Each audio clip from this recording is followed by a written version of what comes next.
Hello friends, welcome to RD business idea channel. आज मैं आपको बताने जा रही हूँ कि आप अपने बिजनेस में किन कारण से असफल हो रहे हैं, या फिर ये कहिए कि आप जो अचीवमेंट लेना चाहते हैं अपने बिजनेस में, जो ग्रोथ चाहते हैं, वो ग्रोथ आपको किन कारणों से नहीं मिल पा रही है।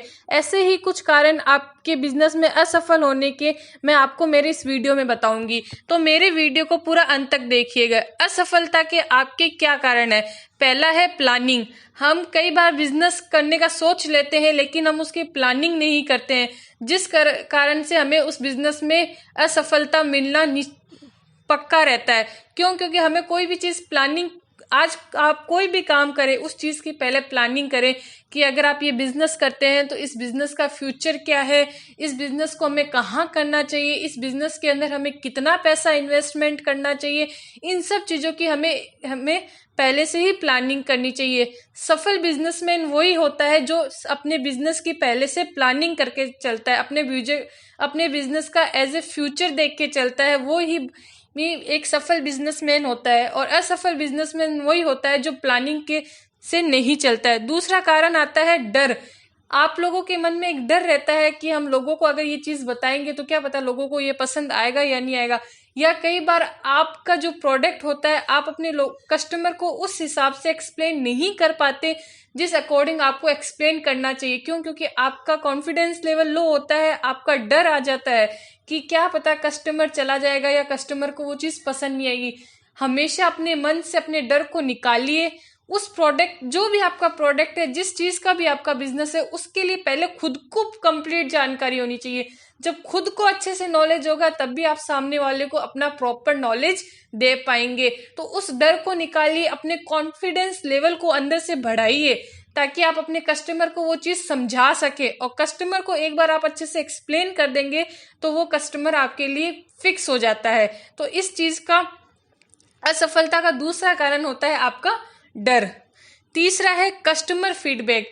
हम क्या करते हैं, बिजनेस कर लेते हैं, लेकिन जो कस्टमर हमें फीडबैक देता है हम उसके ऊपर अप्लाई नहीं करते।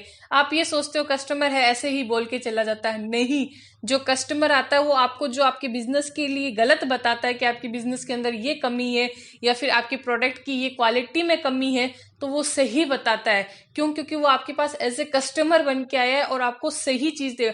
आपको हमेशा अपने कस्टमर से फीडबैक लेनी चाहिए, उनको बोलना चाहिए कि आप ये प्रोडक्ट लेके जाइए या फिर ये चीज इस्तेमाल करके देखिए, अगर आपको अच्छा लगेगा तो आप हमें उसके बारे में फीडबैक दीजिए। वो जो भी फीडबैक देता है, अच्छा हो चाहे बुरा हो, तो उसके ऊपर अप्लाई कीजिए। जब तक आप उस चीज के ऊपर अप्लाई नहीं करेंगे आपको आपकी बिजनेस की कमियां नहीं पता चलेगी। हम कहते हैं ना, हमारी अंदर की जो भी कमियां होती है वो हमें दूसरा बताता है।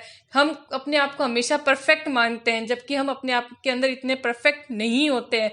हमें हमेशा हमारी दूसरों से ही हमें पता चलता है कि हमारी कमियां क्या है। वैसे ही बिजनेस का रूल होता है, अपने बिजनेस के अंदर कमियां हमेशा हमारा कस्टमर ही बताता है और कस्टमर की हमें उस चीज की रिक्वायरमेंट को फुलफिल करना चाहिए। फिर आता है उधारी। कभी भी अपने बिजनेस में लंबे समय तक उधारी नहीं रखनी चाहिए। अगर आप लंबे समय तक उधारी रखेंगे तो आपके पास जो साल भर का जो आपने इन्वेस्टमेंट किया है, आपका जो प्रॉफिट आ रहा है, उसका बैलेंस शीट नहीं बन पाएगी और आप ये सोचोगे कि आपका बिजनेस लॉस में जाएगा। अगर आप एक कस्टमर से 5-5, 6-6 साल तक आप उससे कोई उधार पे उधार सामान दिए जा रहे हैं और उससे आप कुछ ले ही नहीं रहे हैं, आपको कुछ पता ही नहीं है कि किसके पास कितना उधार दे रखा है, तो इससे आपका ही बिजनेस, क्योंकि बिजनेस के अंदर एक रूल होता है, एक हाथ से पैसा एक हाथ में पैसा होना चाहिए तो दूसरे हाथ में सामान देने के लिए भी पैसा होना चाहिए। आता जाता रहना चाहिए पैसा। जहां भी उधारी में पैसा रुकता है वहां समझ लीजिए आपको आपके बिजनेस में लॉस पक्का है। तो इसलिए हमेशा उधारी नहीं रखनी चाहिए। फिर आता है नेगेटिविटी। कभी भी नेगेटिविटी नहीं रखनी चाहिए, गलत नहीं सोचना चाहिए कि ये चीज तो होगी नहीं।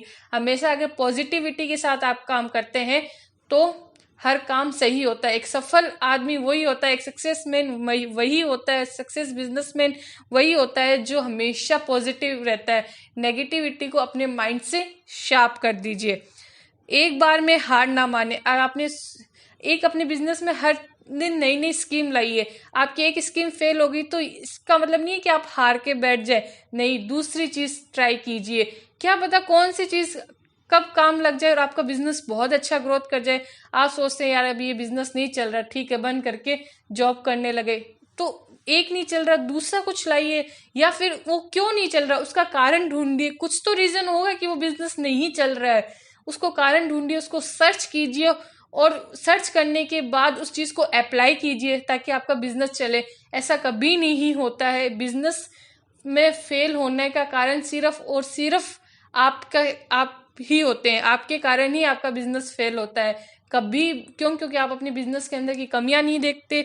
आप एक बार चीज करके हार मान जाते हैं कि अब नहीं होगा, बार बार करिए, क्या पता कौन सी चीज आपको प्रॉफिट दे दे। तो यही थे आपके सक्सेस असफलता के कारण। अगर आप इन सब चीजों को दूर करके कर लेते हैं तो आप एक सक्सेस बिजनेसमैन बन जाते हैं। तो फ्रेंड्स, धन्यवाद। वीडियो पसंद आया तो प्लीज़ लाइक कर दीजिए और कमेंट सेक्शन में कमेंट कर दीजिए और मेरे चैनल को सब्सक्राइब कर लीजिए। धन्यवाद फ्रेंड्स।